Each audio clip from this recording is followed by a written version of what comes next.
Muito feliz da nossa sexta oficina de ensino, de receber vocês, algumas pessoas de fora, sejam bem-vindos, é uma alegria imensa poder recebê-los. E eu fiquei pensando em estarmos aqui nesta manhã.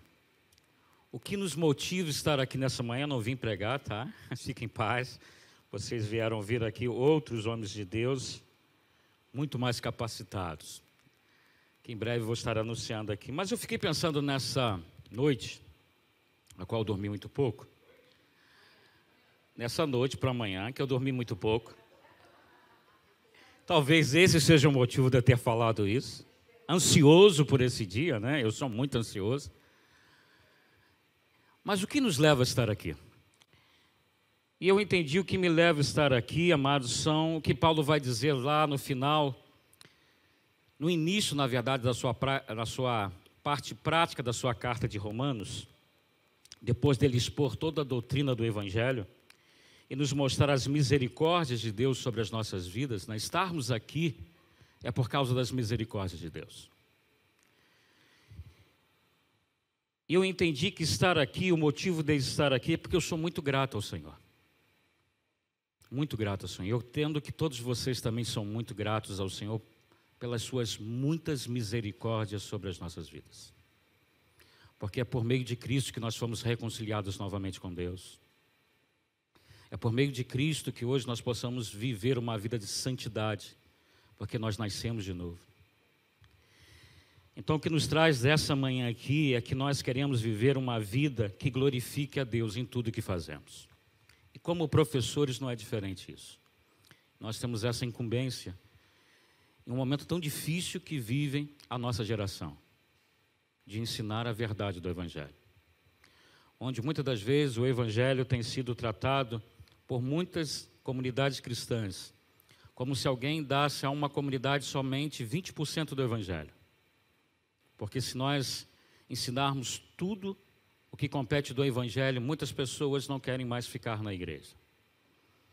Mas eu sei que existem muitas comunidades sérias, homens sérios como esses que vão palestrar nesta manhã aqui, que têm labutado pelo ensino da palavra, pelo Evangelho genuíno de Cristo. Então hoje eu acredito que Deus vai nos abençoar ricamente através desses homens que aqui estarão. E eu queria chamar aqui para estar orando uma pessoa que quando eu cheguei a essa igreja, eu tenho 4 anos nessa igreja, eu sou um dos pastores dessa igreja, o meu nome é Dinister. Além de mim está aqui o pastor Luciano, o pastor Márcio também, que são pastores nessa igreja, colegas de ministério, a qual muito me sinto honrado em estar do lado desses homens. O presidente hoje da nossa igreja é o pastor Alberto Miguel. Mas eu me lembro que quando eu cheguei a esta comunidade, fui muito bem recebido por esta comunidade. Uma das coisas que muito me chamou a atenção foi a escola bíblica dominical.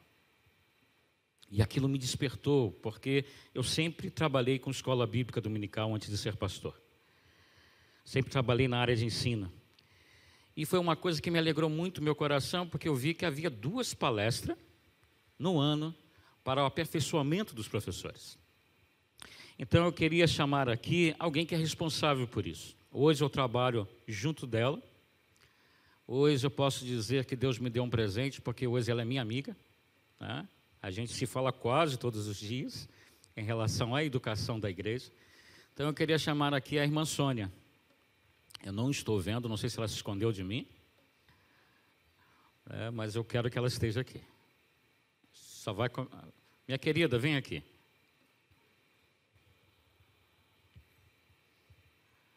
Aí vem ela, desfilando.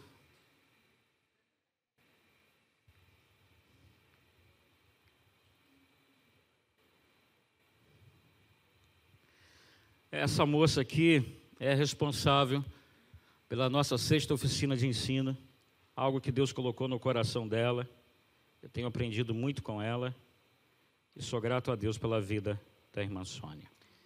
Eu vou passar para a irmã Sônia vai estar orando. Nosso primeiro palestrante hoje é o pastor Davison, que foi o meu professor no seminário de metodologia da pesquisa, um homem de Deus. Hoje, com 2 livros publicados, tem até mais de 2 livros, não é, pastor? Ele vai melhor colocar isso do que eu, mas Eu recomendo a você os 2 livros que estão lá. Um deles eu tenho, né, que é o Salmo 23, excelente livro, uma excelente pesquisa profunda, onde nós chegamos à realidade desse texto, né, a realidade contextual da época. Muito bom livro, muito bem escrito. E eu tenho esse livro. Então, eu vou passar aqui para a irmã Sônia, e ela vai estar orando para a gente dar início à nossa 6ª oficina de ensino. Amém.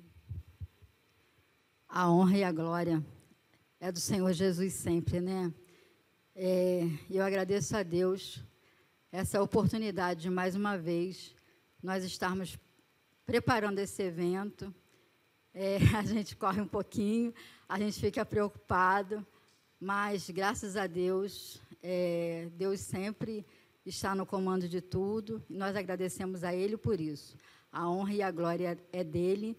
Eu agradeço a Deus também pela vida do pastor Dinister, que sempre está me apoiando, me ajudando, e agradeço muito, né, a colaboração dele também. Agradeço a presença do pastor Davidson, do pastor Márcio. Muito obrigada por terem aceitado o nosso convite, estarem aqui conosco, e a presença de todos vocês, da Igreja Batista Nacional, não é isso? E da Congregacional também. Muito obrigada, tá, pela presença de vocês. Amém? Vamos orar. Senhor Deus, mais uma vez, Senhor, chegamos diante da Tua presença nesta manhã e queremos, Senhor Deus, te agradecer.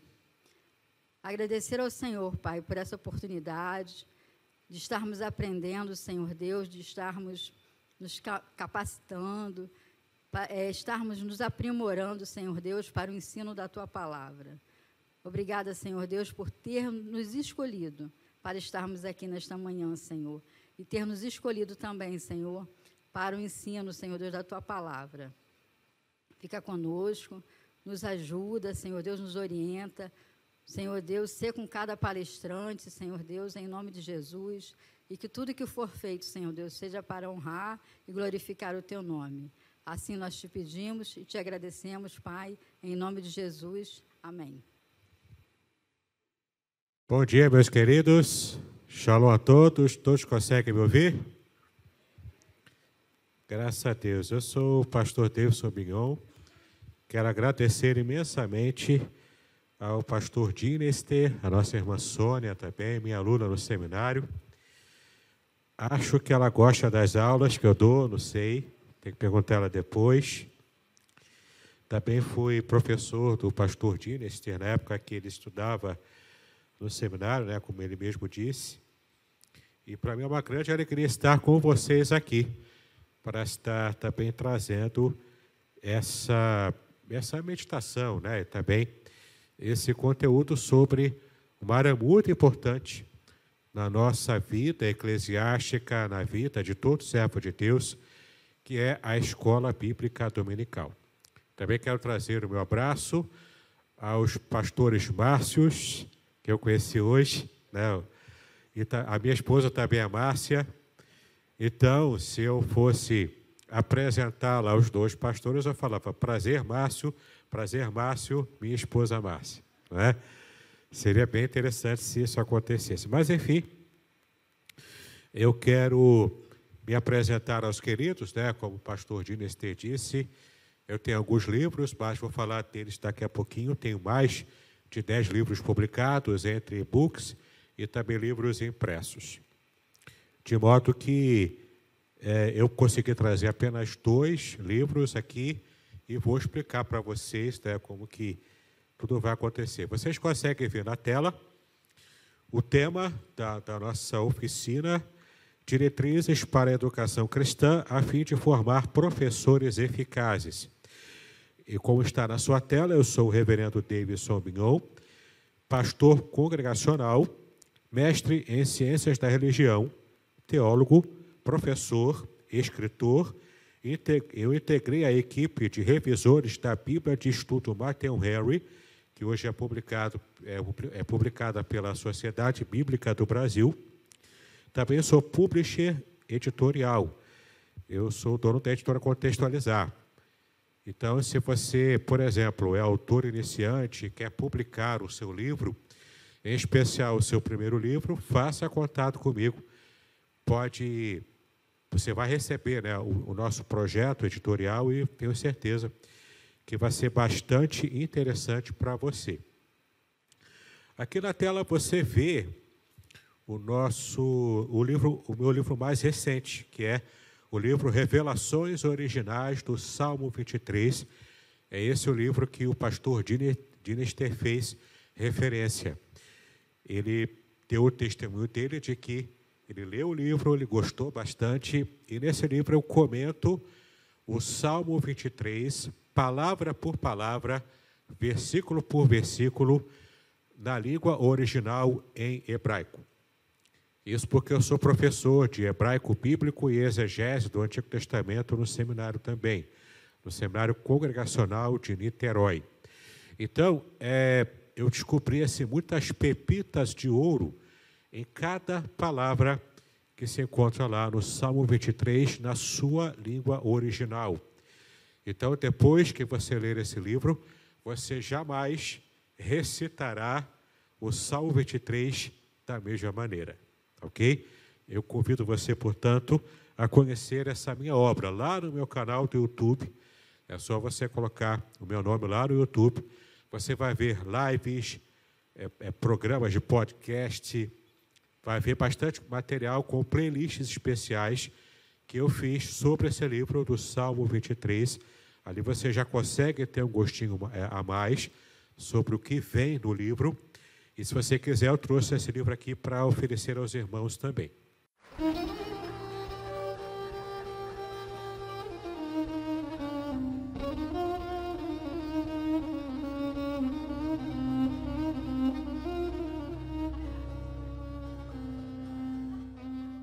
Shalom! Quero falar sobre o livro Revelações Originais do Salmo 23. Nesta obra, o reverendo Davidson Bignon nos convida a minerar pepitas de ouro escondidas no rico solo do Salmo 23. Todo livro é melhor compreendido em seu idioma original, em sua época original e em seu local original. Estamos distantes dos três no que diz respeito à Bíblia.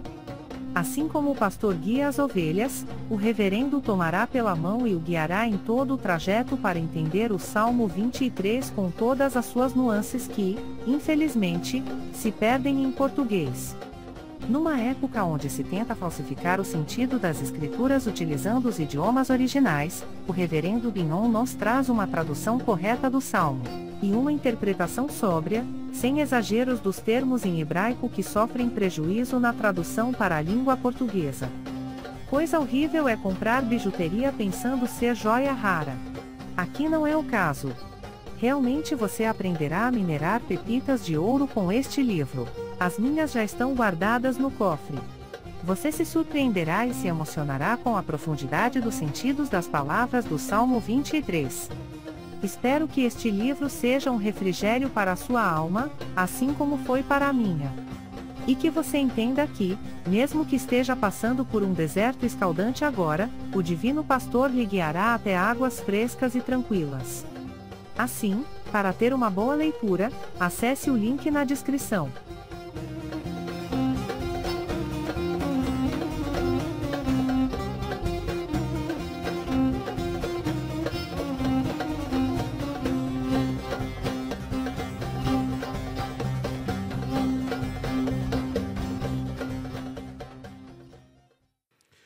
O próximo livro, outro livro que eu também trouxe, é o livro Ética do Casamento Judaico.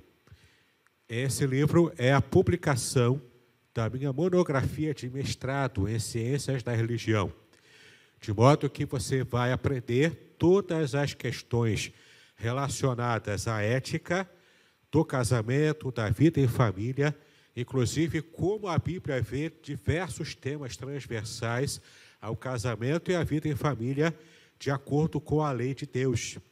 Então, hoje em dia, é um resgate muito importante dos valores judaico-cristãos para a família.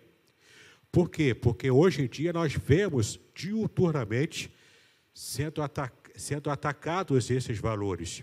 Então, aqui você vai ter um resgate de valores que até você nem percebia, nem se dava conta do que a Bíblia realmente ensina sobre a esses valores cristãos. Então, eu trouxe aqui uma promoção para os irmãos. Cada livro custa R$40. Se você comprando os dois, vai sair R$80 e você vai levar um print. Eu trouxe alguns exemplares de DVDs da editora BV Books. Dois DVDs interessantíssimos. Você vai levar um DVD de print se você comprar os dois livros, tá ok? Após a nossa palestra, eu estarei ali. Você pode usar o cartão de crédito, pode usar Pix, dinheiro, só não aceito cheque borrachudo, porque aí é complicado, né? Mas a gente pode conversar aí para você adquirir e não deixar de levar para casa os seus livros que vão realmente edificar a sua vida, tá ok? Muito bem, vamos entrar então agora no que nos interessa propriamente. Vamos falar sobre a nossa palestra de hoje. Desse slide que você vê na tela, você percebe a parte final do versículo de Romanos, capítulo 12, versículo 7. Aqui nós vemos, nessa parte final, haja dedicação ao ensino. Nesse texto, Paulo está escrevendo sobre os diversos dons e ministérios da igreja. Como a igreja ela é multiforme.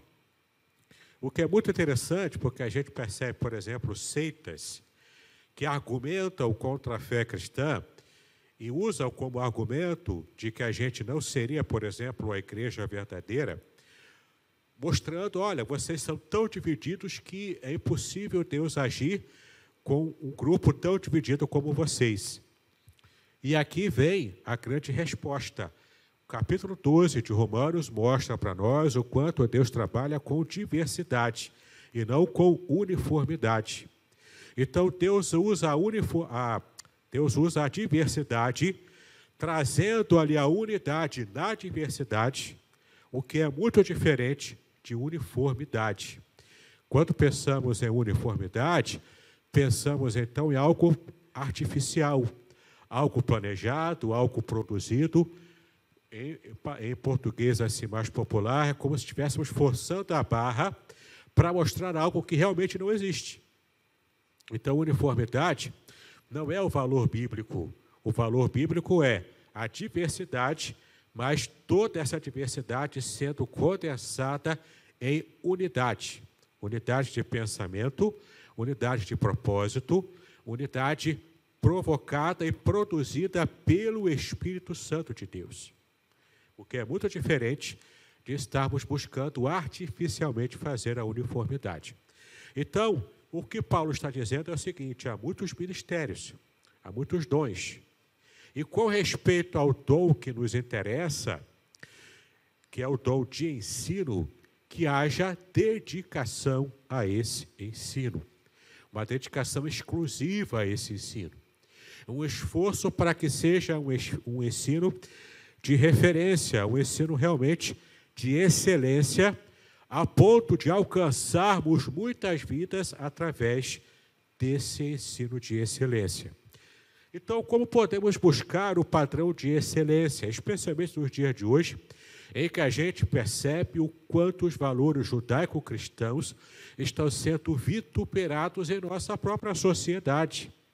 Inclusive, do ponto de vista até filosófico e sociológico, a sociedade ocidental atualmente se designa como uma sociedade pós-cristã. Não apenas pós-moderna, não apenas a sociedade líquida, como diria Bauman, mas se refere, na verdade, a uma sociedade pós-cristã, no sentido de que nós evoluímos tanto, e coloca várias aspas nessa palavra evolução, mas nós evoluímos tanto enquanto sociedade que nós superamos os valores retrógrados, ultrapassados do cristianismo. É essa a ideia. Então você percebe, por exemplo, países da Europa, que um dia já foram celeiro de evangelistas, de missionários, e hoje esses países da Europa estão totalmente mortos espiritualmente, porque estão completamente seculares. E além da secularização, em parte, a experiência religiosa que eles estão tendo e têm crescido cada vez mais essa dicotomia de buscar uma sociedade laica e também buscar uma religiosidade muçulmana, devido à infiltração sempre crescente dos muçulmanos nos países da Europa. É terrível a gente perceber o quanto Satanás tem logrado êxito nesse aspecto nas sociedades ocidentais. E como Igreja de Cristo, nós ainda somos a voz que clama no deserto existencial. Nós ainda somos essa voz que se levanta para sozinhos estarmos proclamando o Evangelho e os valores cristãos nessa sociedade que se designa pós-cristã. E agora vem uma questão muito interessante também. O papel do professor em todo esse contexto é essencial. Não apenas do pastor que prega, não apenas do avivalista que é levantado por Deus para trazer um esforço maior para alcançar vidas, mas também o professor que faz o trabalho de base. O professor, desde o professor de criança, desde o professor de jovens, adultos, o professor faz o trabalho de base, ensinando, mostrando os detalhes desses valores julgados ultrapassados, como se a Bíblia tivesse que ser atualizada, como recentemente um pastor esteve proclamando isso. E o quanto a gente precisa lutar contra esse tipo de pensamento, contra esse tipo de filosofia antibíblica, anticristã. Então, se temos que ser a voz que clama no deserto, seremos essa voz. Proclamaremos que o Senhor ainda se revela através da sua palavra. E nós também podemos ser essa voz que clama no deserto, falando das nossas classes de escola bíblica. Muito bem. Um dos motivos da desistência de muitos cristãos em participar da escola bíblica dominical é a ausência de excelência no ensino cristão. Então, se somos professores, se somos essa voz que clama no deserto cultural, precisamos buscar ainda mais responsabilidade e excelência no modo como ensinamos a palavra. Então, para termos essa escola bíblica dominical de excelência, de quem é a responsabilidade? Então, vamos ver aqui que essa responsabilidade ela é conjunta. É uma responsabilidade coletiva. Não apenas de um grupo, não apenas de uma pessoa, mas é uma responsabilidade coletiva. E começaremos a ver, então, que a responsabilidade, em primeiro lugar, é do próprio aluno. É do próprio irmão ou irmã que está estudando, que está conhecendo, que está se esforçando para ter uma educação cristã de qualidade para a sua vida. Qual o perfil, então, do aluno ideal? Vamos ver aqui que não é o perfil ideal, não é um de um aluno brilhante, um gênio ou super intelectual. Não é. Porque simplesmente essa é uma visão que leva muitas pessoas a desistirem da busca da excelência na escola bíblica. Por que que eles desistem? Porque eles pensam, eu não consigo acompanhar. Eu não sou intelectual, eu não estou acostumado a uma elaboração intelectual muito intensa.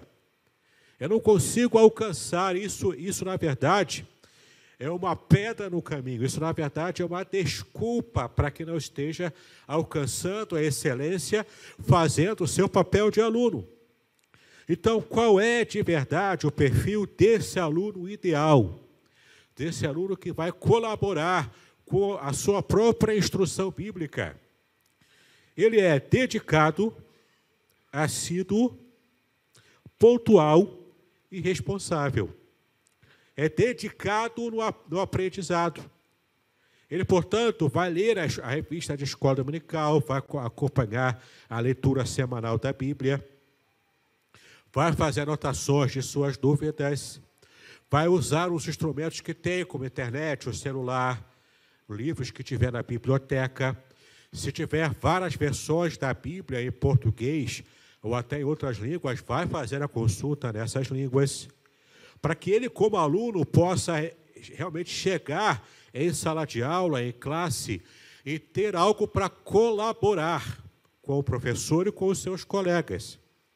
É claro que a maior responsabilidade na busca por essa compreensão, por esse estudo, por esse preparo, no momento da sala de aula, é do próprio professor. Nós vamos falar já sobre a responsabilidade do professor. Mas o aluno também tem o seu papel como aquele que se prepara antes de chegar em sala de aula. Então, o que ele faz, sendo dedicado, assíduo, pontual na sala de aula e responsável também como aluno? Ele faz a lição de casa, se esforça para acompanhar a revista, para poder realmente entender tudo, se esforça para perguntar o que não souber, para pesquisar o que não conseguiu alcançar. Depois, ele lê a Bíblia e a revista, lê antecipadamente. Ele anota as suas dúvidas, ele vem disposto a colaborar seriamente em sala de aula. Isso é muito importante. A participação do aluno corresponde em 50% ou mais do bom desempenho do professor numa sala de aula.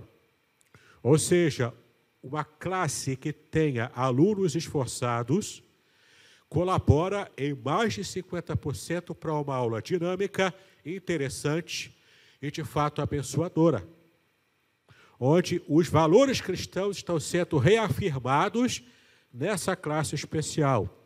Quando o aluno não se prepara em casa, ele perde a oportunidade de contribuir. Muitos dos alunos que ficam calados durante a exposição do professor cometem o erro, para não dizer do pecado, da negligência semanal. Tá bom? Então, isso é muito importante, estarmos buscando esse esforço para termos uma vida realmente abençoadora e uma escola bíblica dominical supimpa para a glória do Senhor. Veja a minha idade, né? Supimpa já não existe há muito tempo. Já na minha infância já não usava essa palavra. Não sei por que me ocorreu ela agora. Né? Bom, a responsabilidade, além do aluno, também é do professor. As responsabilidades, no plural, na verdade, né, são, de fato, sobre a mente e sobre o coração do professor, que precisa, mais do que o aluno responsável, ser também um professor comprometido, responsável com a excelência no ensino na escola dominical, porque cabe ao professor não usar aquele tipo de produção de uma aula, de preparo de uma aula, como se ele tivesse acostumados àquele ambiente da irmã Juraci, a irmã Juraci Park, não é? Sendo um diaconossauro Rex, talvez, um professor Sauro Rex, e tentando aplicar ali um tipo já ultrapassado, um modo ultrapassado de procurar ensinar. Na verdade, é preciso que estejamos usando também as técnicas mais atuais de ensino para que estejamos alcançando a excelência no nosso programa educacional. O bom professor, então, é aquele que almeja a excelência do ensino e se empenha em alcançá-la, alcançar essa excelência no ensino. Em Romanos 12:7, que nós já lemos, Paulo recomenda àquele que ensina dedicação total a esse ministério. Então, caso o professor já seja, por exemplo, um professor na vida secular, ele vai usar a sua experiência, vai usar as técnicas que ele já domina para aplicar essas técnicas no próprio ensino da escola dominical. Ah, mas eu não sou ainda professor secular. Não tem problema. Ele pode também buscar o aprimoramento usando os recursos que ele tiver, buscando aquilo que ele não tem, para que de verdade ele possa suprir as necessidades da igreja. Dedicação essa que resultará num progresso constante do professor, quer seja em relação à habilidade do ensino e crescimento espiritual dos seus alunos, quer seja em relação à sua própria vida cristã. Então, depende dos alunos? Sim, depende. em grande parte, mas também depende muito do professor e do seu empenho em preparar a sala de aula, em preparar a classe. O professor deve ser o primeiro a viver o que ensina. Isso é muito importante, porque há uma dissonância cognitiva entre aluno e professor quando o aluno percebe que o professor fala algo que ele de fato não vive. Jesus várias vezes teve embates com um grupo dos fariseus.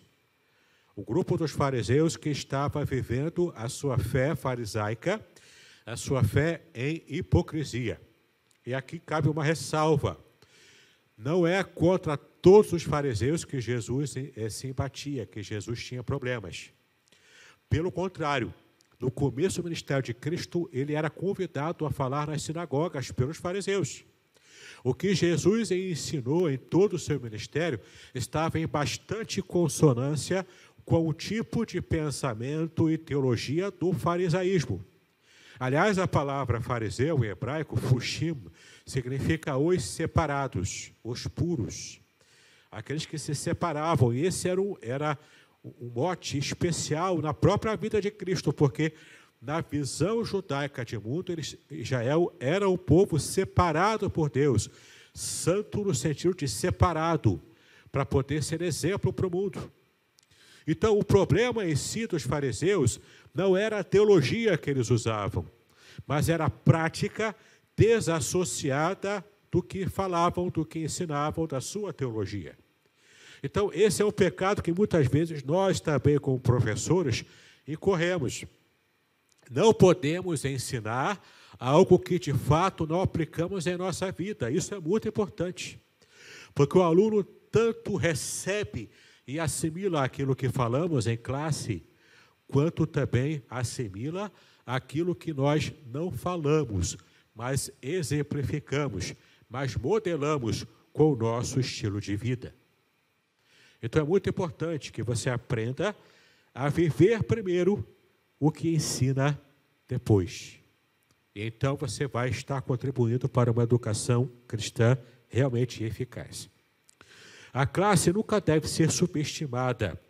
Ela saberá se o professor está sendo sincero no que diz, como também saberá se o professor se preparou adequadamente para a aula. Tudo isso é uma percepção que os nossos alunos têm, especialmente adolescentes e crianças.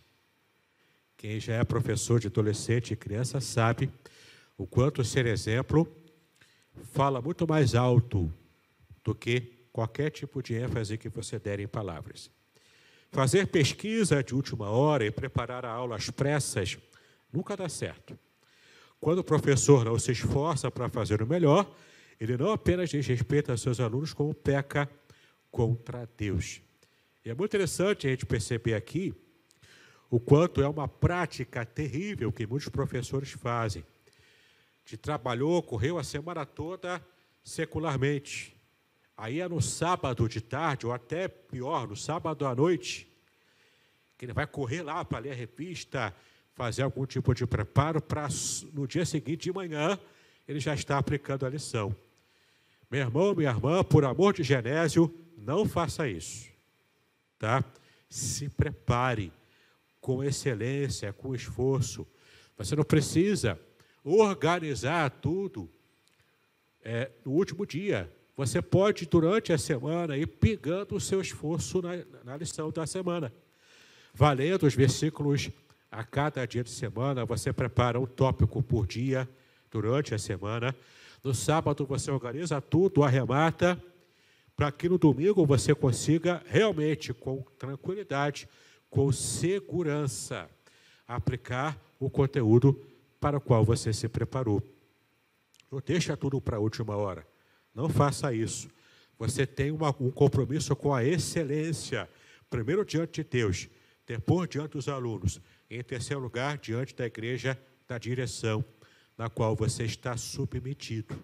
Então, faça bem o seu papel, se esforce, se dedique, que haja dedicação ao ensino, como nós estamos estudando agora. Letra B, o bom professor conhece os seus alunos. Ele nunca deve acreditar que basta, por exemplo, pegar a revista e ensinar o que está ali, por melhor que seja o seu trabalho de pesquisa. O professor deve conhecer a sua classe, cada um dos seus alunos. É importante que o professor conheça os alunos até mesmo para uma transmissão mais natural e eficaz da sua aula.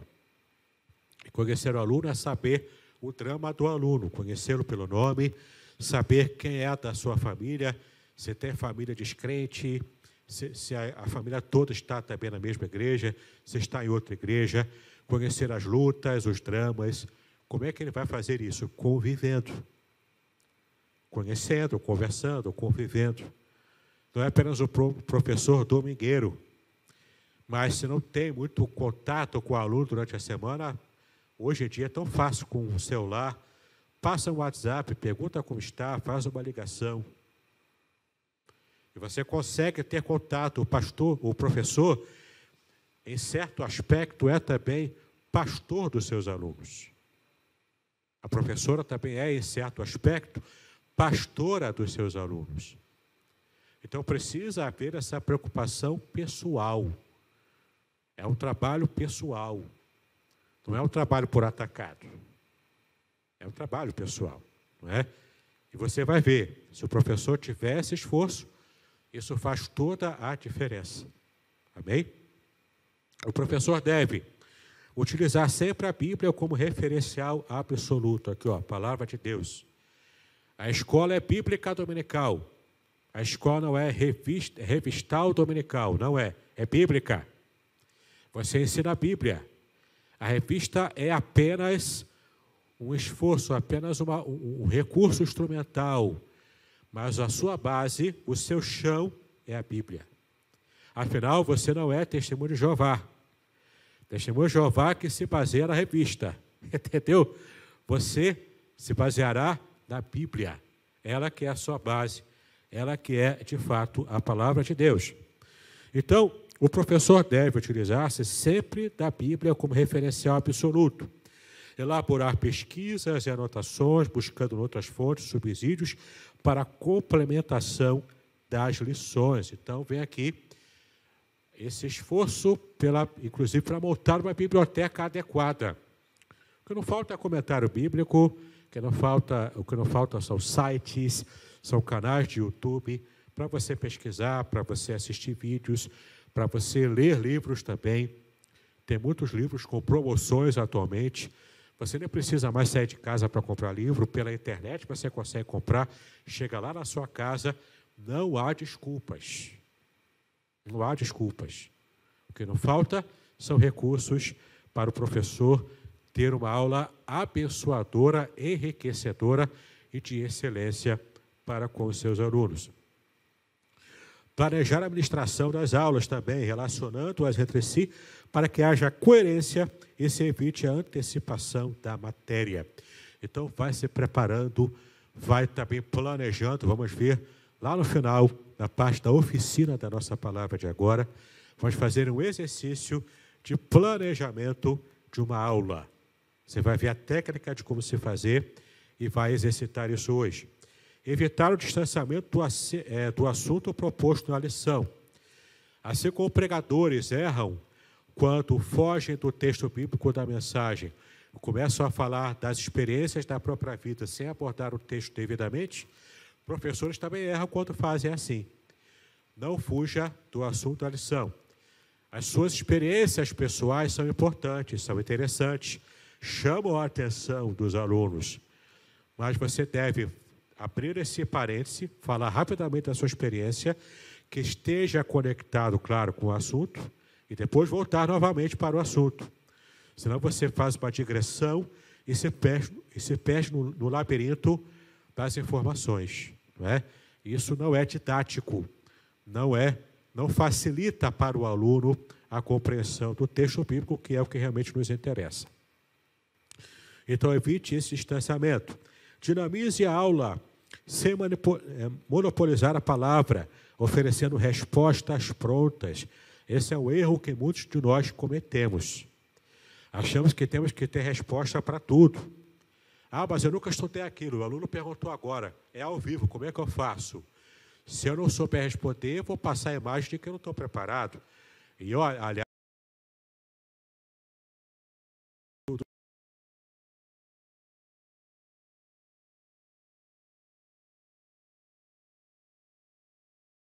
OICA, observação, interesse, correlação e aplicação. Então, você consegue, com esse simples, essa regra mnemônica, né, com essa palavra mnemônica, você vai se lembrar. E nesse curso, que é gratuito, você consegue assistir às aulas e consegue, então, perceber como interpretar a Bíblia apenas conhecendo esse método simples do estudo bíblico indutivo. Busca lá no site, você vai ver lá esse curso gratuitamente para você. E tem outro curso que não é gratuito, ele é pago, mas ele é de um valor bastante interessante, bastante acessível. É o curso que eu também produzi sobre a introdução à exegese bíblica. Sem conhecer hebraico e grego, você consegue fazer uma exegese bíblica, inclusive com língua portuguesa. Esse é o método utilizado pelos profissionais, os comentaristas, os pastores, os pregadores famosos, gente que tem compromisso com pregação expositiva, que conhece a Bíblia e consegue usar esse método. Por exemplo, o pastor Hernandes Dias Lopes e tantos outros pastores como referência usam esse método. Ali eu ensino a você aplicar o método de introdução à exegese bíblica. Vai ser muito interessante se você puder também fazer esse curso pela Hotmart, tá bom? Então, não há desculpa, como eu disse, você pode se aprimorar, pode conhecer cada vez mais os métodos de interpretação da Bíblia e de ensino da palavra de Deus.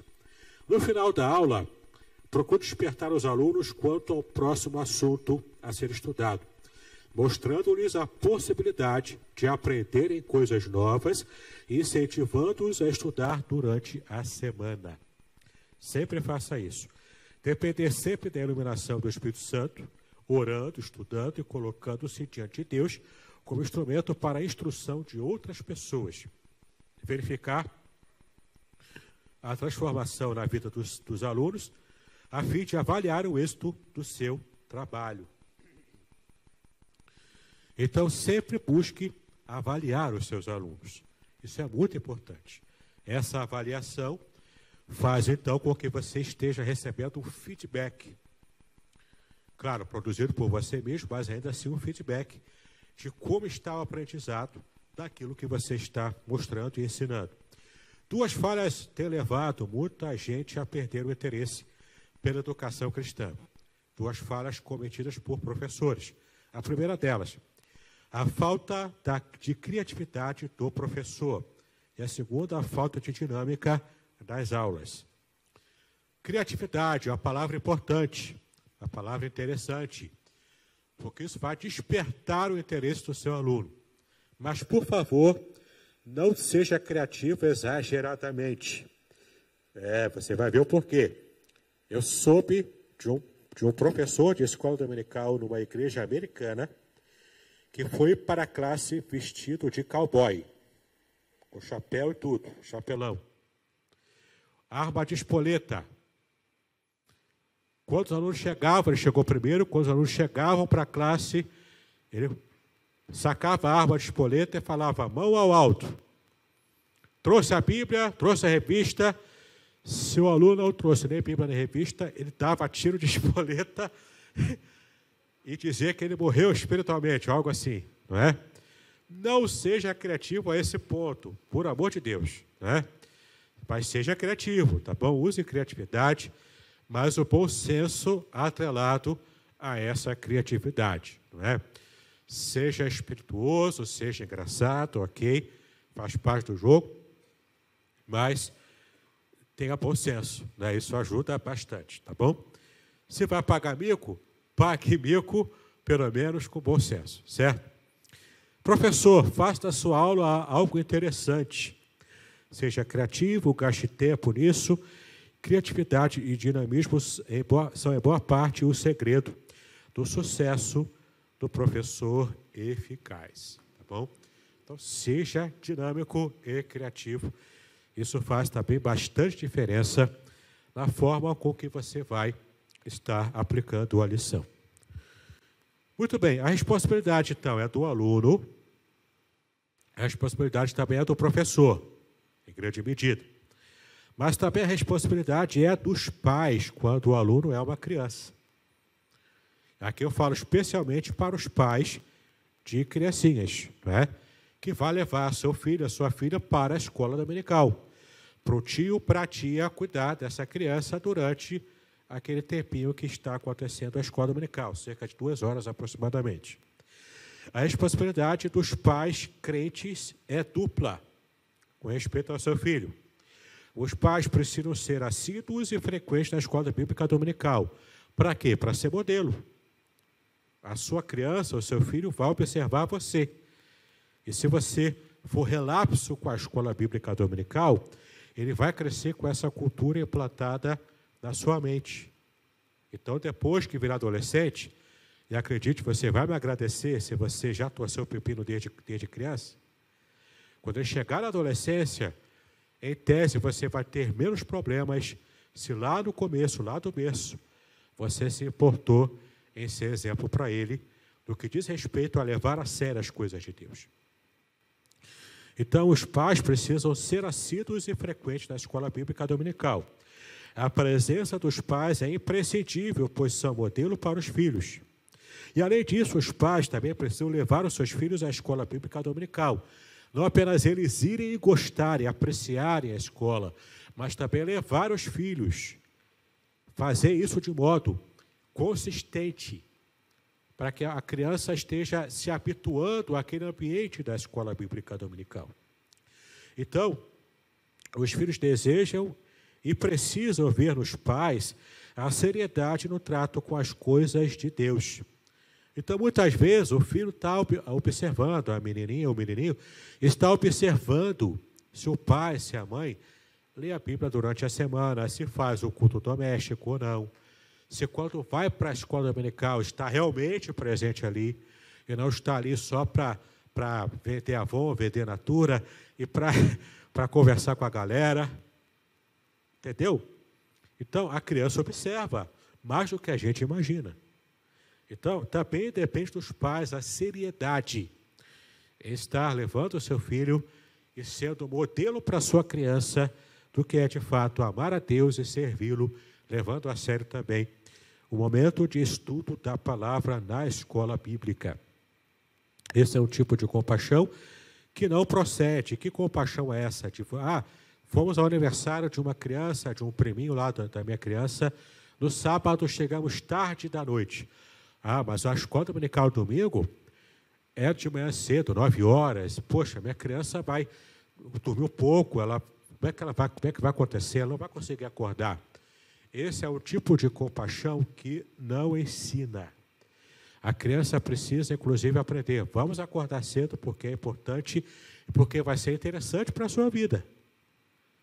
Mas eu podia ter chegado mais cedo no sábado? Podia. Se podia, tenta fazer isso. Mas já vai ensinando desde cedo a sua criança a ser responsável com as coisas de Deus. Não é apenas o cumprimento de um protocolo, não é apenas bater o cartão lá para o pastor ver que você chegou lá. Não é isso. É, de fato, colocar em primeiro lugar o reino de Deus e a sua justiça. E o restante vai ser acrescentado. Isso você já ensina a sua criança desde o começo. Tá bom?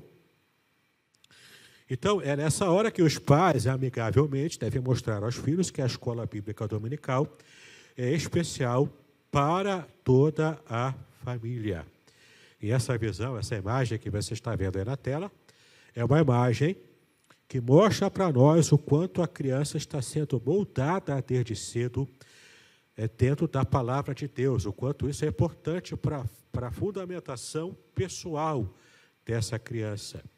O quanto a criança vai se lembrar dessa imagem e vai carregar como algo precioso ao longo da sua vida. Bom, além da responsabilidade do aluno, do professor e dos pais de uma criança, agora também a responsabilidade é do superintendente de escola bíblica dominical, do supervisor, daquele que é o supervisor, o superintendente de tudo o que acontece na escola. O superintendente da EBD é muito mais do que uma simples pessoa que faz a abertura e o encerramento e promove a comemoração de algumas datas importantes e eventos especiais.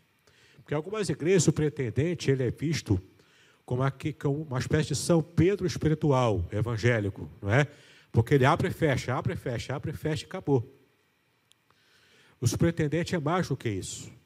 O superintendente é aquele que tem que ter visão espiritual, visão acadêmica, visão pedagógica, né, acadêmica, e precisa ter compromisso com a igreja de um modo geral, atuando no seu papel como superintendente. Por exemplo, lá no texto lá do Novo Testamento, em 1 Timóteo, capítulo 3, a gente percebe uma recomendação que Paulo deu para Timóteo. Timóteo era o jovem pastor da igreja de Éfeso. Precisava de orientação do seu tutor espiritual. Aliás, Timóteo, desde criança, ele foi cuidado, ele foi ensinado por sua mãe e por sua avó. Por sua mãe Eunice e por sua avó Loide. Então, ele foi criado, embora tivesse pai grego, pai pagão. Mas, ainda assim, Timóteo, ele recebeu essa bênção desde a infância. E então, agora, enquanto jovem pastor da igreja de Éfeso, ele estava recebendo orientações do seu discipulador, que era Paulo, de como lidar com as questões práticas da igreja. E uma das orientações que Paulo deu para Timóteo é que, quando fossem buscar diáconos, que procurassem pessoas cheias do Espírito Santo. Mas como assim? O papel do diácono, principalmente, era cuidar da parte material da igreja. Era, inclusive, servir as mesas para as viúvas e as pessoas necessitadas. Eu preciso ser cheio do Espírito Santo para poder separar uma cesta básica e dar para uma viúva? Sim, preciso. Até para que você faça um trabalho material como o do diaconato, é preciso ser cheio do Espírito. Isso fazia com que a igreja do primeiro século, eu não gosto de falar igreja primitiva, porque quando eu falo igreja primitiva, eu já imagino lá cristãos pegando uma clava, batendo na esposa, por exemplo, para poder casar com ela. Não é primitivo nesse ponto, certo? Mas a igreja do primeiro século. Como é que era essa postura? Era a postura de gente que compartilhava do ministério da liderança, portanto, ainda que fosse um papel aparentemente secundário, também era uma marca estar cheio do Espírito Santo. Entendeu? Não importa, eu sou só um professor de uma classezinha que tem 2 alunos. Quase não posso chamar de classe, não é? O seu papel é importante. Você também precisa estar cheio do Espírito Santo. E o superintendente precisa enxergar isso. Ele precisa ver como que funciona cada classe. E ele próprio também, como superintendente, tem o seu papel também de estar cheio do Espírito para cumprir bem a sua função.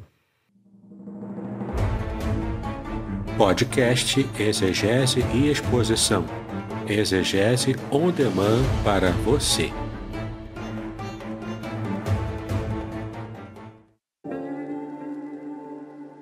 Shalom! Aqui é o Davidson Pignon.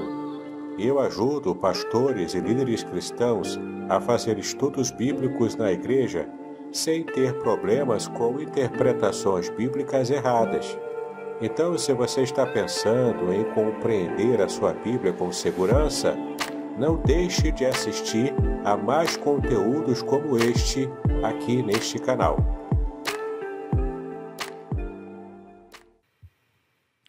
Então, o superintendente, o diretor, é o irmão ou irmã em Cristo designado pela igreja para administrar a escola bíblica dominical com competência e seriedade, visando a edificação e maturidade do corpo de Cristo. em certo aspecto, o superintendente também precisa ter uma visão pastoral, compartilhada diretamente ali, ó, coladinho com o pastor.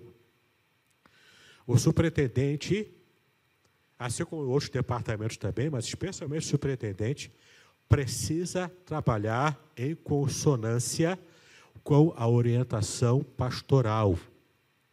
Porque, em certa medida, também é um trabalho de apoio pastoral. Percebeu?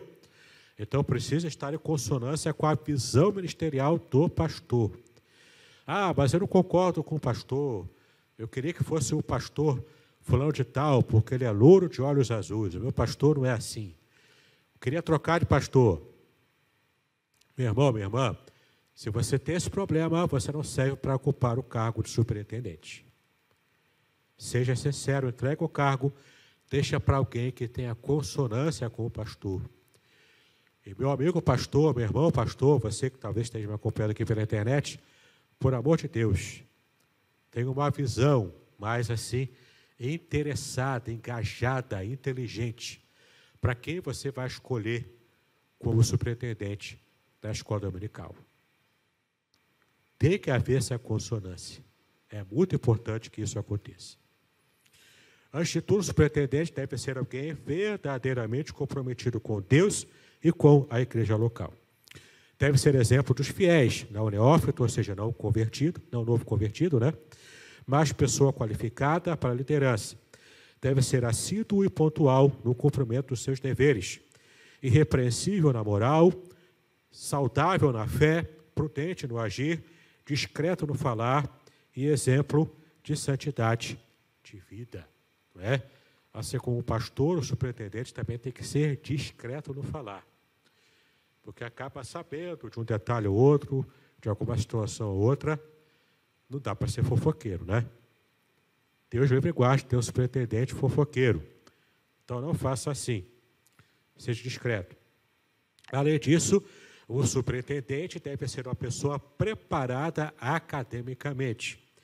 O superintendente não precisa ser necessariamente um expert em educação cristã, mas precisa ter noção do que ela significa e representa.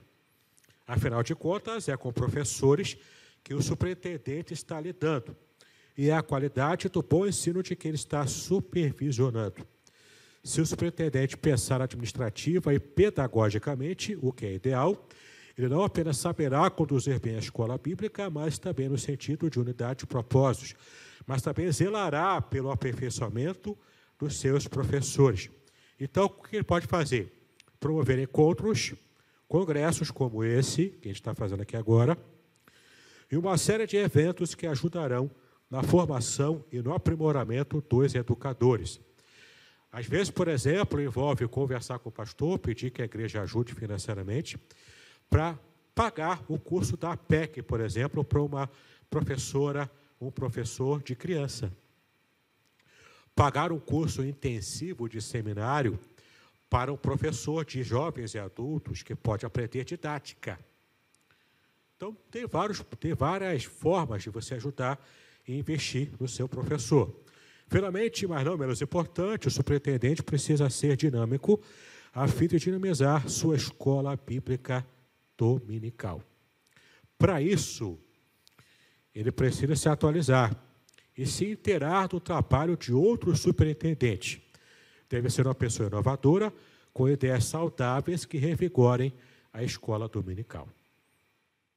Tá ok? Então é muito importante que o superintendente tenha essa visão de planejamento e supervisão para realmente suprir a escola bíblica dominical com o que realmente precisa, que é uma liderança forte em consonância com a liderança pastoral, trabalhando em conjunto em prol da edificação do reino de Deus através da educação cristã. Bom, em último lugar, em quinto e último lugar, a responsabilidade de uma escola dominical forte, eficiente, também é do pastor. Sim, o pastor tem costas largas, e é para ser assim mesmo. Não apenas porque eu, por exemplo, que também sou pastor, tenho costas largas porque eu tenho a barriga larga. Não é só por isso. Mas tem costas largas por quê? Porque cabe a ele ser o superintendente ex officio da escola bíblica dominical, como de qualquer outro departamento da igreja. Por exemplo, o pastor da igreja local é também o presidente ex officio da União Feminina, da classe de senhoras ou da sociedade de senhoras. Eu não sei como é que os irmãos chamam aqui. Na minha denominação é a União Feminina. Então, o pastor é o único presidente desse grupo especial de mulheres. Sim, ele é o presidente ex officio de todos os departamentos. Ex officio significa fora do ofício. Alguém que exerce a liderança sem ter sido eleito para essa liderança propriamente, né? Ele é o presidente, no geral, de tudo o que diz respeito à igreja local.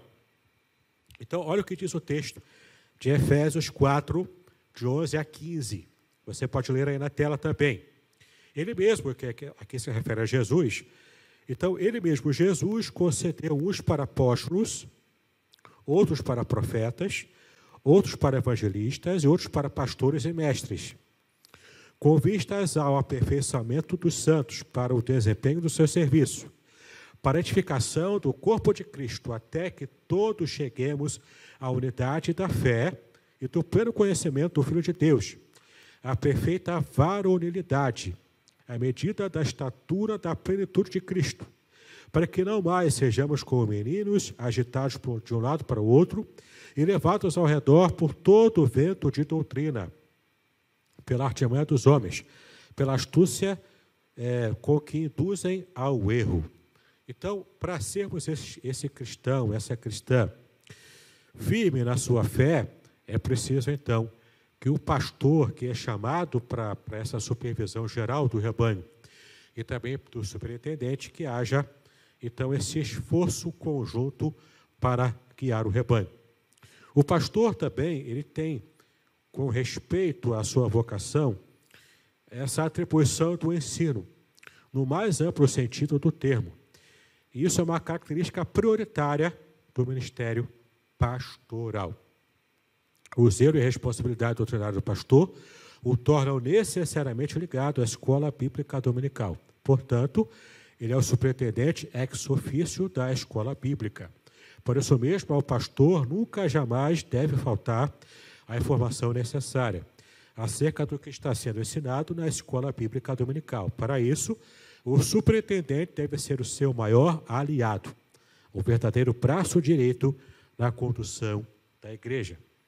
O superintendente que não estiver disposto a andar com o seu pastor não conseguirá promover a paz e a unidade no corpo de Cristo.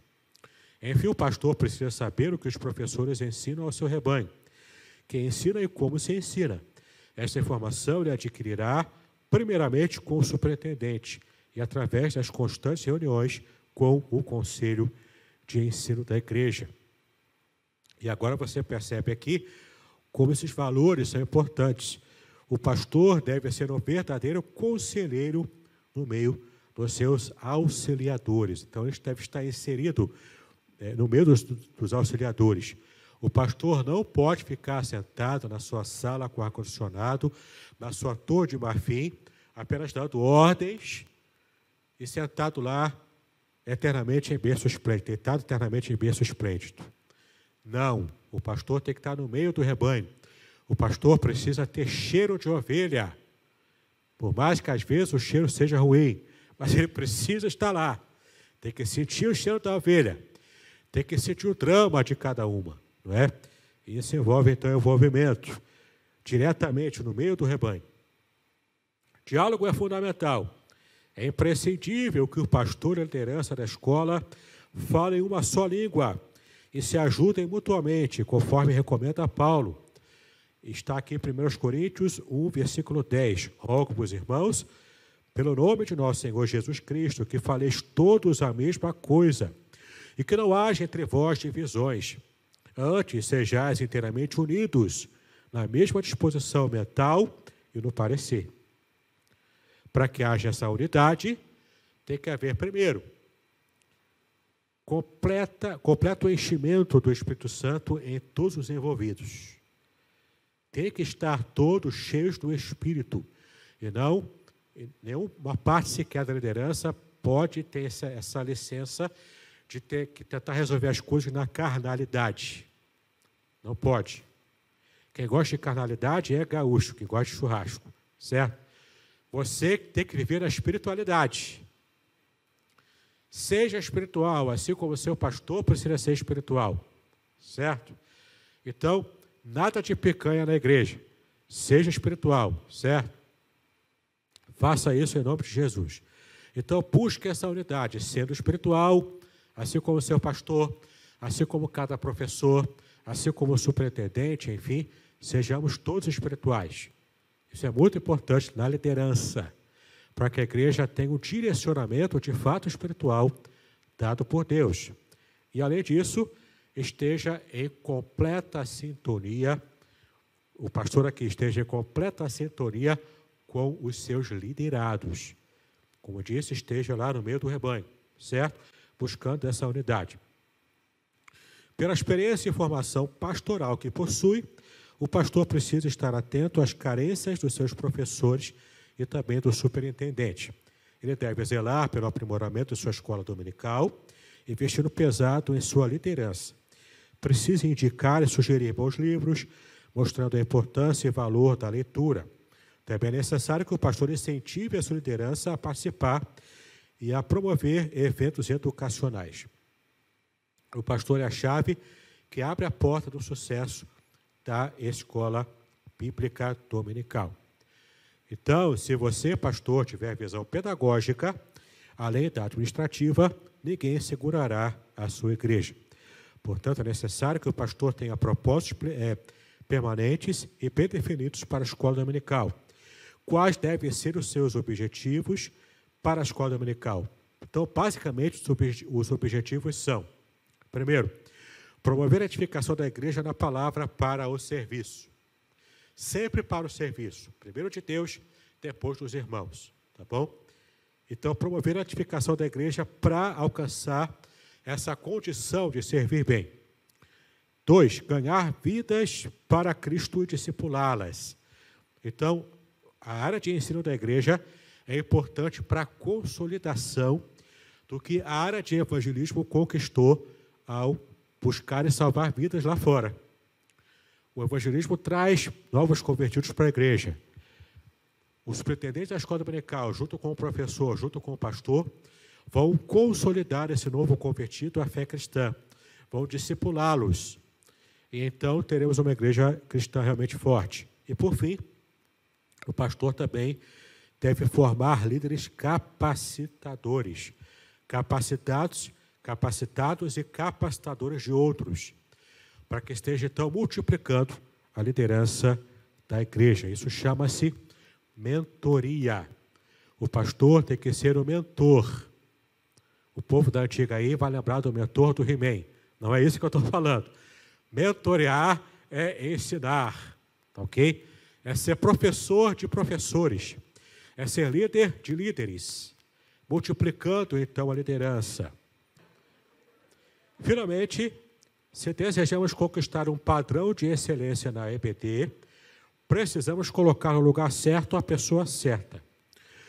Precisamos de pessoas com evidências de um verdadeiro adorador, nascidas de novo, submissas, ou seja, que se sujeitem aos outros no temor de Cristo, como consequência de uma vida cheia do Espírito Santo, e que possuam um coração de servo, transformado e limpo, sempre prontos a servir. Ok? Então, para a sua reflexão, o último versículo bíblico: examinais as Escrituras, porque vós cuidais ter nelas a vida eterna, e são elas que de mim testificam. Jesus disse em João, capítulo 5, versículo 39. Plano de aula. Falamos aqui da excelência na escola bíblica dominical, vimos as responsabilidades de cada grupo, da equipe, do aluno, do professor, superintendente, do próprio pastor em si, né? Dos pais também de crianças. Vimos aqui várias responsabilidades, valores que precisam ser resgatados para uma escola dominical, uma escola bíblica de excelência. E como é que o professor agora vai preparar o plano de aula, né? Como é que ele vai se organizar? Como é que ele vai se preparar para poder aplicar a lição propriamente dita? Então, essa parte aqui, vamos trazer uma aplicação técnica e prática para tentar ajudar o professor a como se organizar tecnicamente para colocar na prática os valores que a gente falou aqui na primeira parte da nossa aula, da nossa apresentação. Então, primeiro vamos entender o que é o plano de aula, tá? O que é o plano de aula, afinal? É o planejamento, é um documento, né, que serve de planejamento no qual está registrado tudo o que se pretende fazer durante a aula, desde o tema inicial até o que se espera do aluno ao final das atividades. O planejamento de aula funciona como um roteiro que deve ser seguido para alcançar os objetivos traçados inicialmente. Então, é um planejamento que o professor faz etapa por etapa, de modo que no final ele consiga verificar na avaliação se o objetivo inicial foi alcançado aluno por aluno, ou se não foi alcançado, ok? Então, ele é bem prático, é como se fosse um mapa de ação para o professor ir seguindo cada tópico e, então, no final, verificar se teve êxito ou não, alcançando o objetivo. Mas, então, cara pálida, como fazer um plano de aula? Né? Através do plano de aula, o professor deve fazer uma reflexão detalhada sobre o tema e pode identificar, por exemplo, pontos onde os alunos possam apresentar dificuldade e como solucionar eventuais problemas nesses pontos de dificuldade. Veja um passo a passo de como montar o plano de aula no slide a seguir. Tá bom? Então, primeiro passo, você precisa saber, precisa conhecer. Primeiro, reflita sobre o público-alvo. Sim, você precisa conhecer a sua classe. Tem que conhecer os seus alunos para que você entenda, então, nessa visão um pouco mais de marketing, né, um pouco mais mercadológica, falando aqui em nicho, não é? Você vai conhecer o seu nicho, você vai conhecer o seu público-alvo, você vai conhecer para quem você vai ensinar. Então, tem que conhecer as pessoas, lembrando que você precisa, no mínimo, de uma amostragem, assim, de um modo bem geral, de quem são os seus alunos, para que você possa, a partir dessa amostragem, dessa percepção até individual e depois no coletivo, você saber para poder adaptar a linguagem, a atividade, a abordagem, ok? Para você saber como que vai trabalhar com esse público-alvo. Qualquer estratégia adotada para a abordagem de um tema será muito mais eficaz e direcionada à realidade desse público. O que funciona para uma determinada turma pode não funcionar para outro tipo de turma. Tá? Então, por exemplo, a didática que você vai planejar e usar para uma classe infantil é diferente de uma classe para adolescentes, ou para jovens e adultos, ou para a melhor idade, para a terceira idade. Então, tem diferença. Entendeu? Você tem que saber adaptar a linguagem, os exemplos, a atividade. Por exemplo, se eu pegar uma atividade para colorir e dar para a terceira idade, pelo amor de Deus, né? Não vai dar certo. Se bem que tem pessoal mais antigo aí que deve pintar igual a criança, mas, enfim, tenha cuidado, não é? Tem que saber dosar. Tem que saber aplicar para a classe certa. Então, por exemplo, qual o tipo de atividade para a criança? Pintar, cobrir, ligar pontos. Para adolescentes, né, assim, para juniores e adolescentes, palavra cruzada, pode fazer atividade assim. Pode fazer quebra-cabeça, entendeu? Adolescente propriamente, aí você vai fazer uma roda viva lá para conversar, bate-papo, debate, pode fazer encenação. Jovens e adultos, aí já começa, já jovem é outro papo, né? Já começa também o debate, mas com um tema um pouco mais cabeça, pode ser provocativo, pode fazer até uma peça também, né? Mas sabendo fazer, pode fazer um júri simulado de um tema. Não é? Então, tem várias técnicas que você pode usar. Você vai adaptar de acordo com a faixa etária, de acordo com a classe. Para isso, você precisa conhecer bem o seu público-alvo. Tá? Durante essa reflexão que o professor faz, ele deve considerar uma contextualização que inclua, por exemplo, questões culturais, econômicas, físicas, sociais e etc. Tá? Então, ter essa visão de conjunto do público-alvo dos alunos facilita o trabalho do professor. Ok? Muito bem. Você também vai escolher o tema da aula, é o segundo passo. Então, o primeiro passo é refletir sobre o seu público-alvo, para saber o que vai fazer, como vai planejar. Segundo passo, escolha o tema da aula. Você vai definir o tema da aula. Com base no plano de ensino, planejamento que envolve tarefas e objetivos docentes para o período letivo completo. O professor deve escolher, então, um tema. Um tema que vai abranger o ano inteiro, por exemplo, ou então um período didático, que ele vai chegar do ponto A para o ponto B e tem que verificar se os alunos chegaram todos juntos nesse ponto B. Isso é o plano de curso. Ok? O plano de curso, que ele é mais abrangente, ele é maior. Ou o plano de aula é para ver qual o papel de cada aula nesse plano maior de curso, e cada aula tem um plano da própria aula. Então, o professor não pode perder de vista o objetivo final do plano de curso, mas também não pode perder de vista o objetivo local de cada aula. Cada aula sendo bem executada, vai chegando no seu objetivo, cada objetivo completado de modo completo, né? Completado de modo completo, é bom isso aí, né? Então, cada objetivo completado de modo eficiente em cada aula vai somando e fazendo, então, o curso andar, avançar, até que chegue no final do curso inteiro com o objetivo alcançado, tá bom? Muito bem, então, o professor não pode perder de vista tanto o plano local da aula individual, quanto o plano geral do curso inteiro. Então, escolha o tema da aula, já que é o nosso objetivo falar da aula.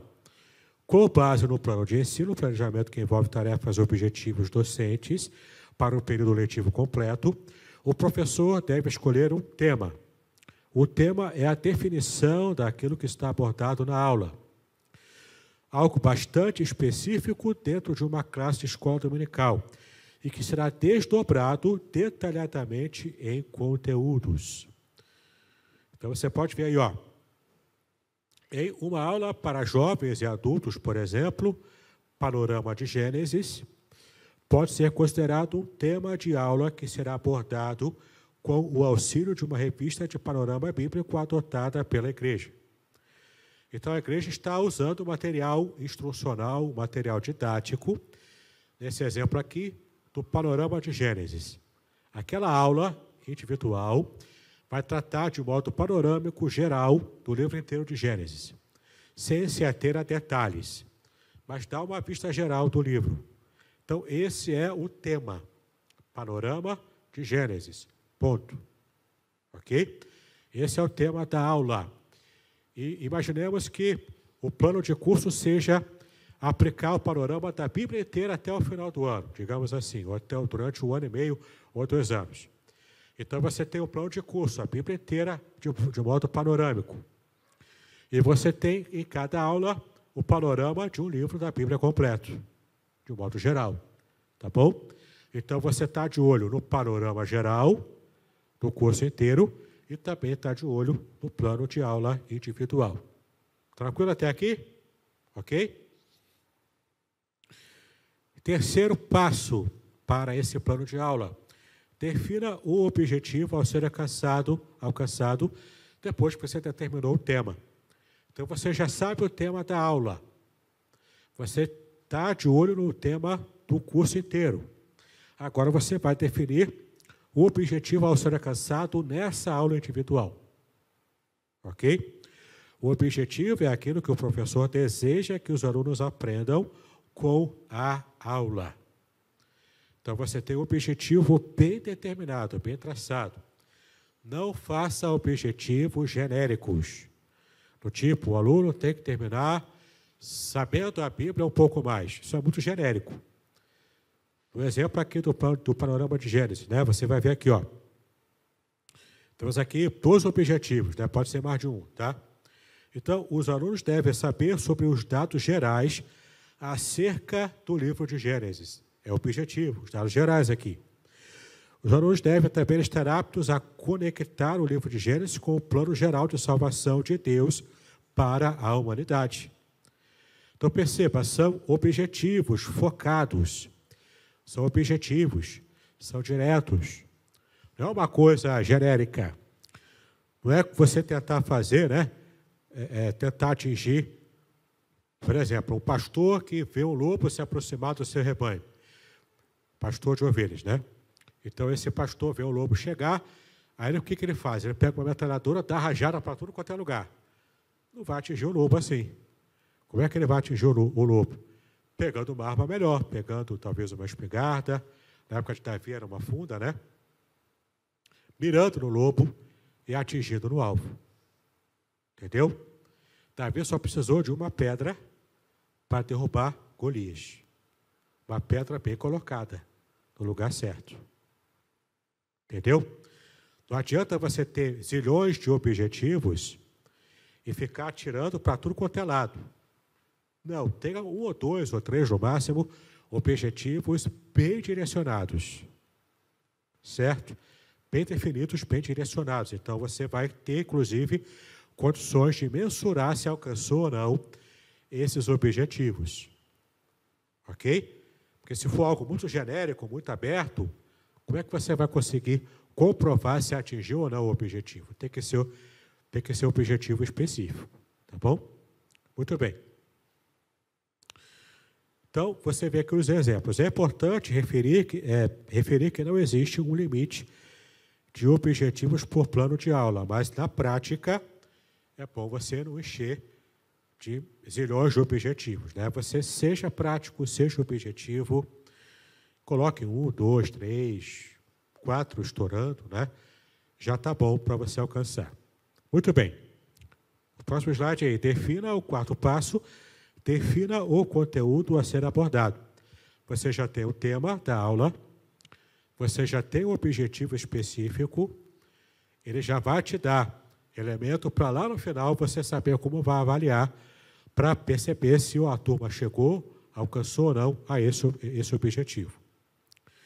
Agora você vai definir e detalhar no seu plano de aula qual o conteúdo que você vai abordar para você falar tópico por tópico e nesse conteúdo, que é a maior parte da sua aula, né, você vai preparar aqui, para, de fato, fazer a pessoa, o aluno, chegar ao objetivo que você visualizou antes. Né? Então, o conteúdo é um item do plano de aula que está diretamente relacionado ao tema, pois é subordinado a ele e ao objetivo da aula. Através da exposição e da exploração dos conteúdos, o professor conduz o aprendizado dos alunos de forma a atingir os objetivos que pré-definiu em seu planejamento de aula.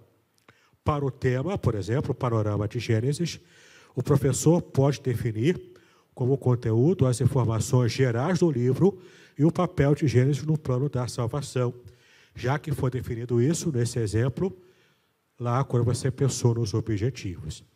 Então, você pensou nos objetivos e agora o conteúdo vai ter que dar o que você pensou em termos de objetivo alcançado. Veja que está completamente atrelado o objetivo com o tema e também o conteúdo com esses objetivos. Uma coisa está interligada com a outra. Tá? Tudo isso faz, então, com que você tenha um direcionamento e um propósito bem definido, bem claro, para você depois saber como é que vai avaliar e saber se chegaram ou não a esse objetivo. Tá bom? Muito bem. 5º passo do nosso plano de aula. decida a duração da aula. Agora você vai pensar quanto tempo vai durar a sua aula. Em geral, é o tempo que dura a escola dominical numa igreja. Uma hora e meia no máximo.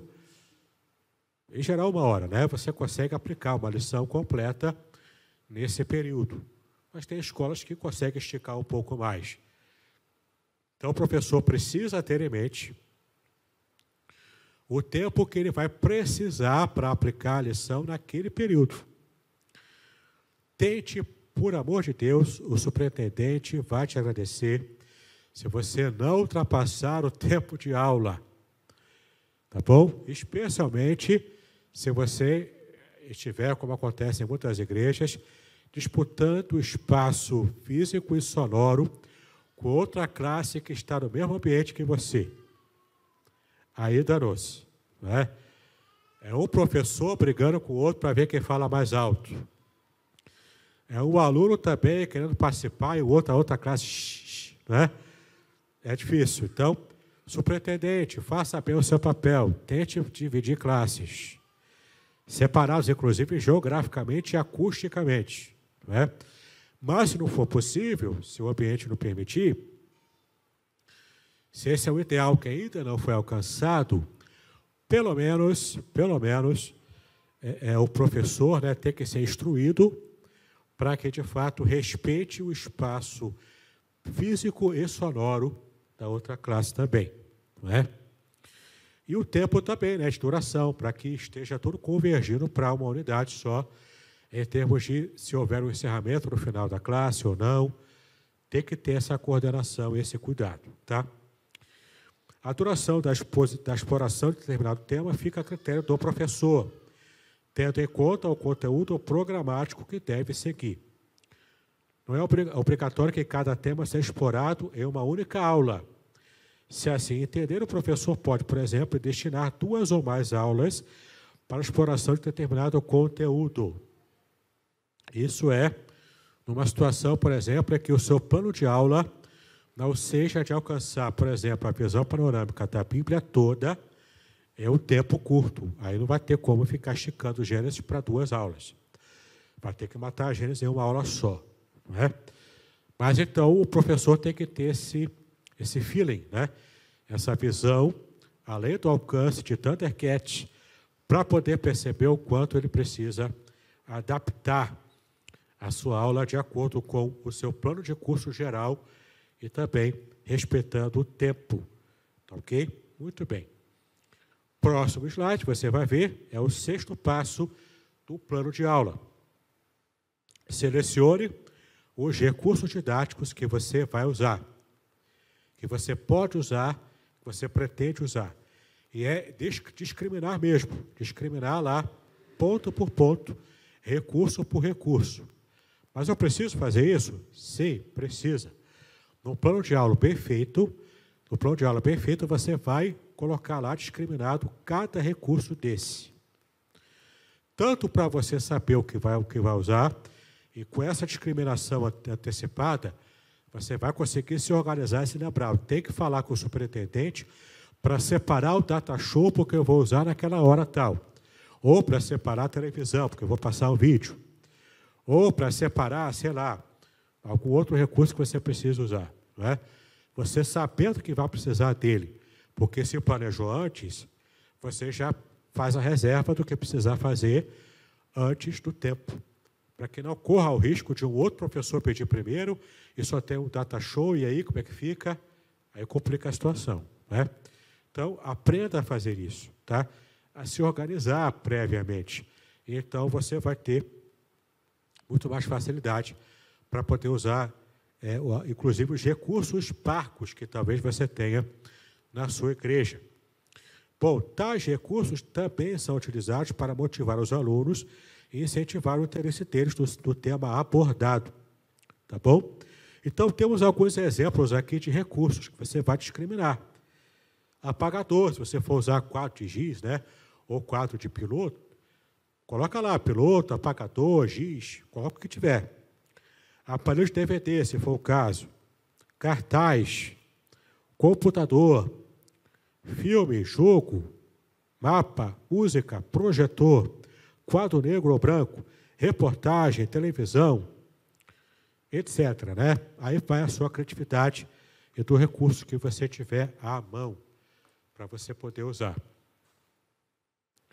Fazendo aqui uma digressãozinha rápida, eu também tenho um curso gratuito lá no site da Editora Contextualizar, www.contextualizar.com.br.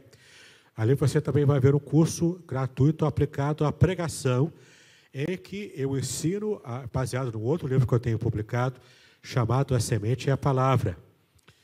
Ali eu aplico, na situação de pregação, formas atuais de você atualizar a mensagem. Atualizar não a Bíblia, mas a forma de pregar a Bíblia. Entenda, né? Para você, então, usar recursos atuais, inclusive recursos de cinema, adaptados ao sermão pregado, oral, pregado. Bem interessante, o curso é gratuito. Meu livro, é claro, você pode comprar, não tenho ele aqui, mas você pode comprar pela internet e vai ser uma bênção para você se você é pregador, tá? Mas não apenas em aula você pode usar recursos atuais assim, quanto também em pregação dá para fazer assim também. Muito interessante. 7º passo do seu plano de aula. A metodologia, defina a metodologia a ser utilizada, ou seja, qual método que você vai usar, ou quais métodos no plural, né, pode ser mais de um, para alcançar o objetivo, tendo em vista o conteúdo que você já separou.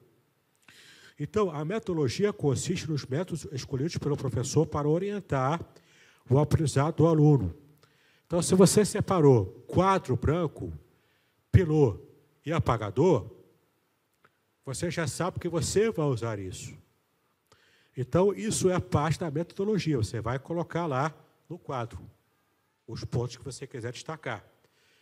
Ah, mas eu separei o data show, consegui separar o data show lá, vou conseguir usar.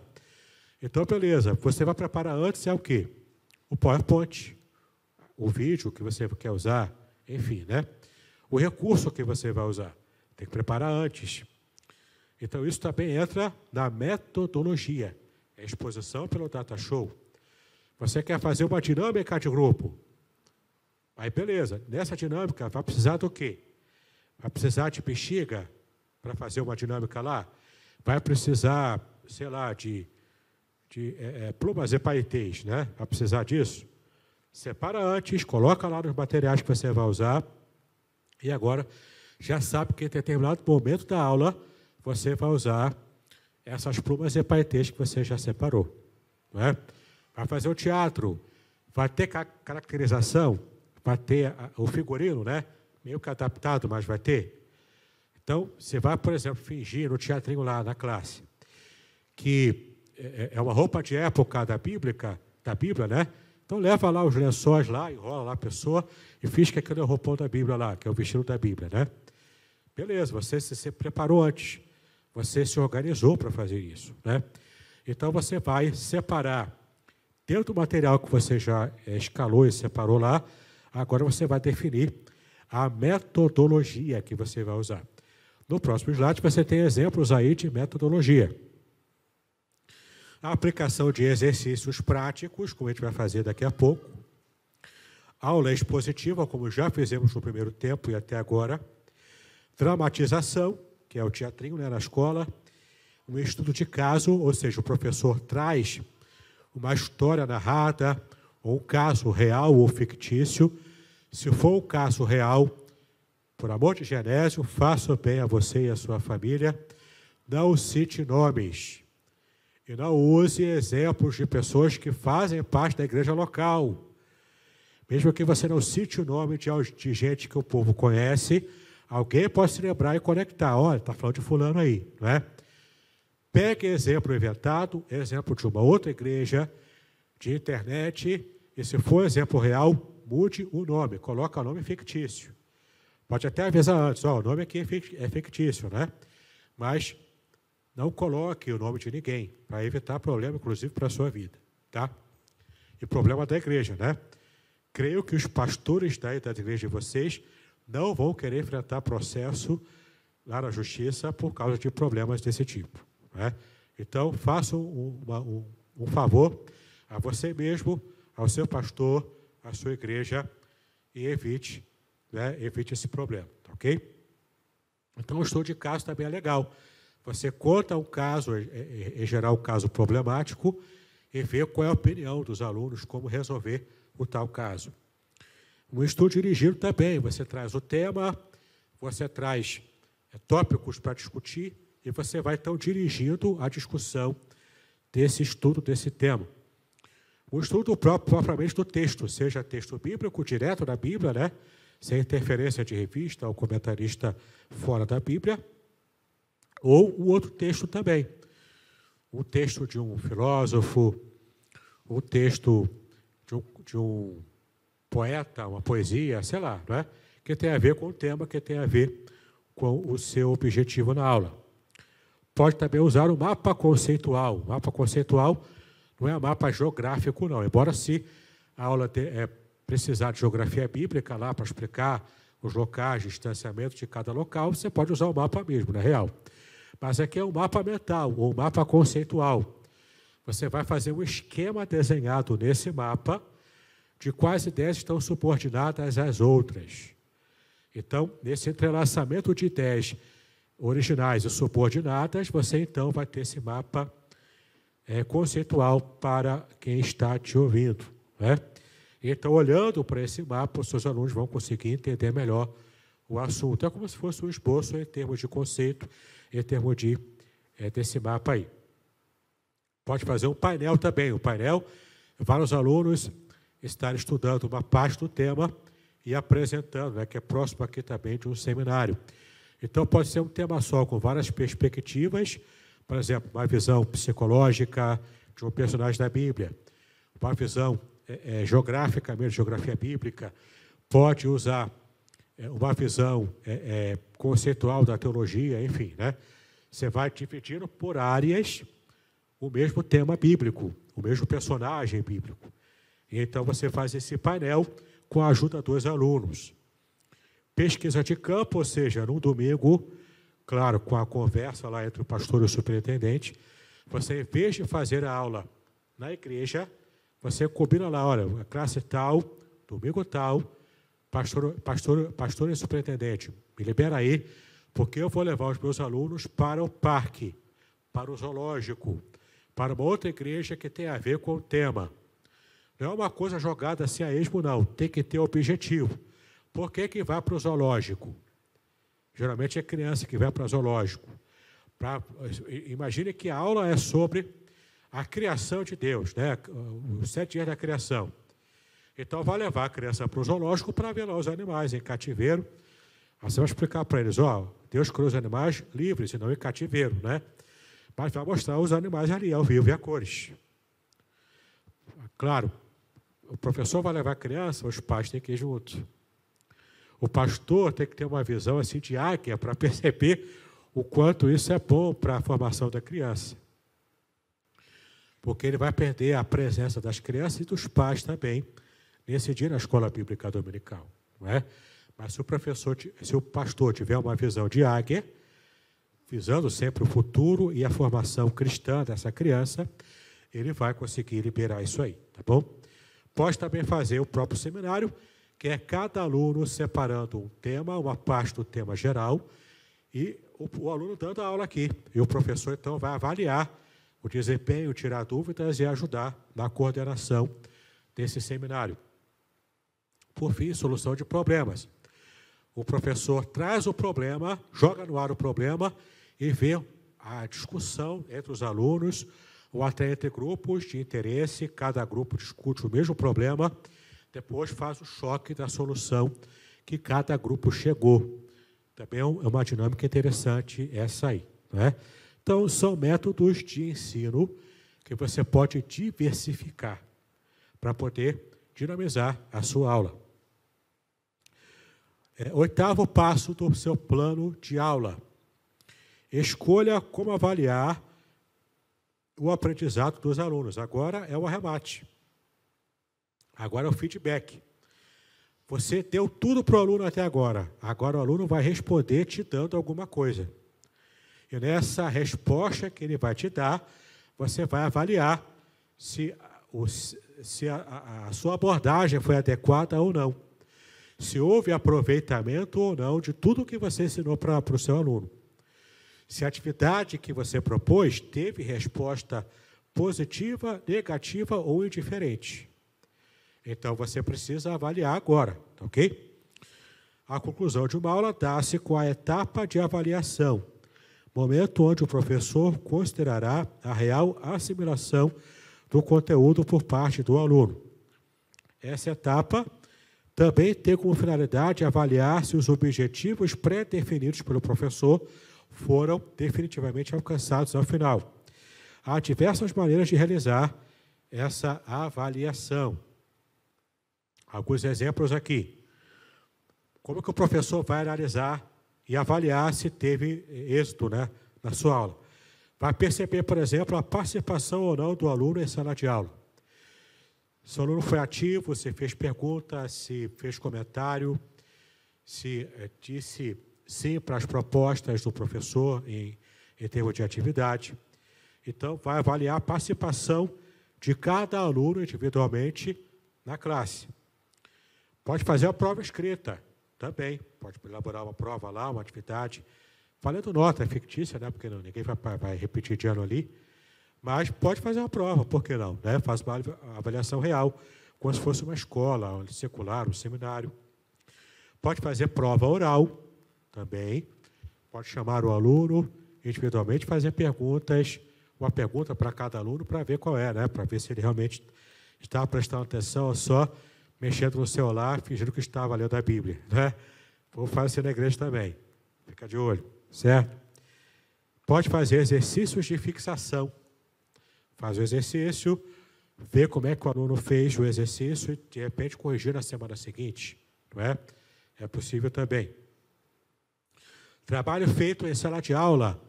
Um exercício mais simples feito na própria aula também. Pode passar um trabalho para fazer em casa, né? Faz uma pesquisazinha lá, quem foram os fariseus, né? Então, a pessoa vai buscar na internet e vai trazer para cá, escrito, ou no próprio celular, né? Enfim, né? Pode fazer assim também. Por fim, a última parte, é a parte do professor, no seu plano de aula, informar as referências utilizadas. Cada livro, cada revista, cada site de internet, cada e-book utilizado, tem que colocar lá no final.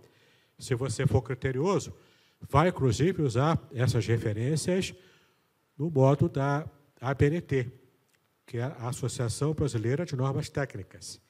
Você vai fazer as referências com o comando figurino. Sobrenome do autor, em caixa alta, primeiro nome do autor, o título do livro, o local onde foi publicado, a editora, enfim, né?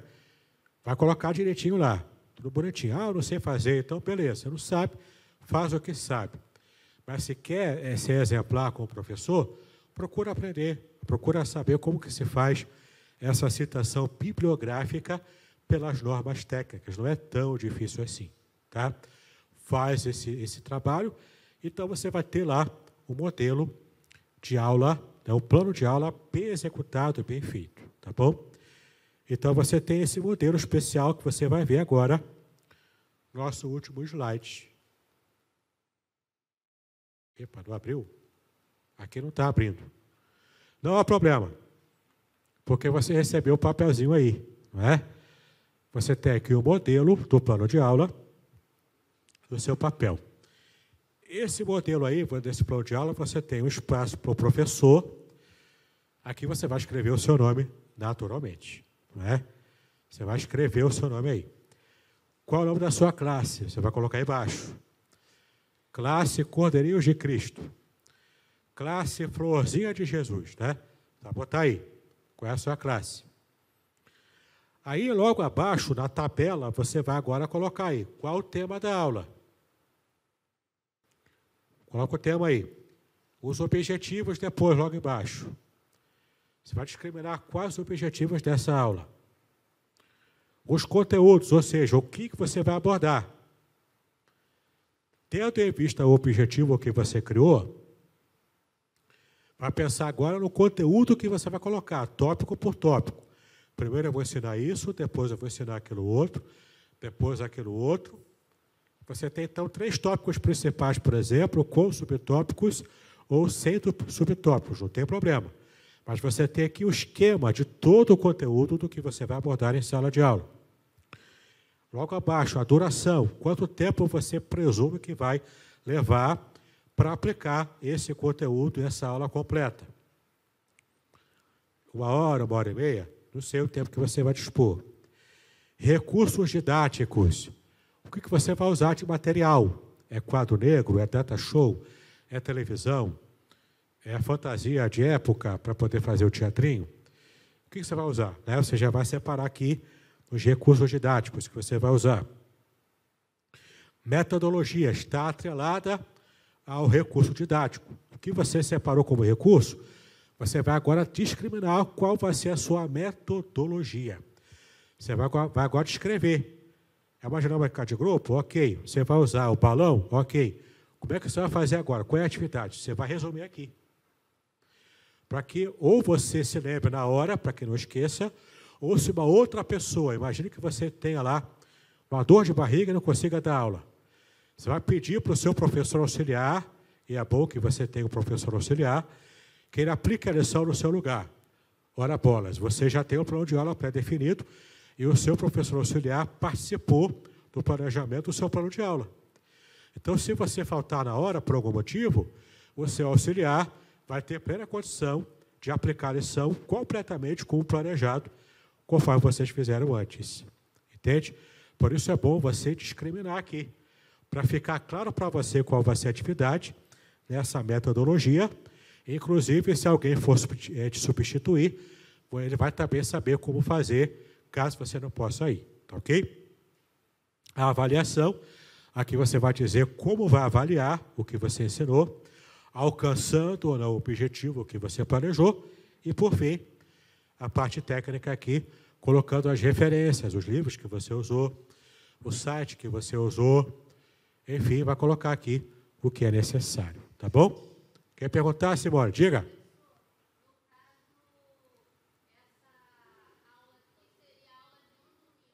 De um domingo, exatamente. Aula de um domingo apenas, tá? Esse é o plano de aula, não é plano de curso.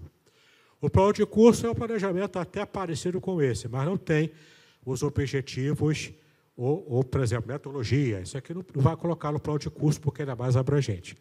Mas do plano de aula, você vai pensar aqui numa aula só, tá ok? Imagine que você vai dar essa aula que você vai planejar agora, que você vai dar essa aula amanhã na escola dominical da sua igreja. Então, você, por gentileza, se movimente agora, vem aqui para as mesas, ninguém vai fazer massinha, você vai fazer agora, vai fazer o plano de aula, certo? Traga para cá a sua folha, a sua caneta que você recebeu. Cada um vai fazer o seu plano de aula hipotético.